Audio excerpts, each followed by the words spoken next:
Ayyee akkami nagaadha miti? Nagaadha akkami? Galata Waaqaa kun qophii yaada barataatidha.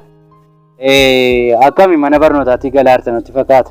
Akkaan bakka yeeman deemaadha. Barnoota maalii baranna bara kan? Barnoota muraddu gaafatu garuu daftarii baatta maaliifetti? Daftarii sababeen baaddu? Muraadina astamaarotaa eeguuf malee barumsi waan baradde sonaan galu maallaa godhu. Ayyee garuu maqaa kee naan ibsinee maqaa kee eenyu jedhu? Maqaa koo maatti goota? Barumsa nama baranne dhagatee maqaan gosi moo hin barbaachisu garuu immoo kanuma tokko nan baradha deemee garuu naaf hin galu wanaaf maqaa gosi hin danda'u. Ayyee akkam immoo barnoonni kun akka yaadutti maal sitti fakkaata? Barnoonni akka yaadutti maaliif? Gaariidha sin jedhu gadheedha sin jedhu barnoonni gadheedha. Tolee lammii barate moo lammii hin barannettu jijjiirama fiduu danda'a ta'e? Lammii hin baranne.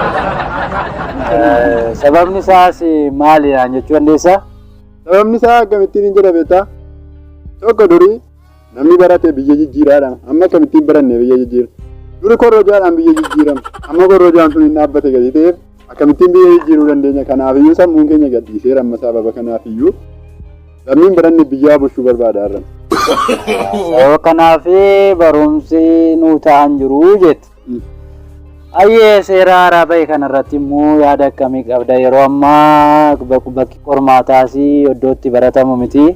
Haalli kanaan duraas teekinooloojiitti fayyadamuunis hafee jira waan ta'eedhaaf mee kanarratti immoo yaada akkamii qabda? Bakka kooti qormaanni kaampaasii sun deebi'ee mana keenyatti nuu qoramu taa'ee akka mana keessanitti deebi'ee bakki qormaataa ta'uu barbaadu. Ayyee yaada nuuf kennitee fi guddaa galatoomi sin jenna.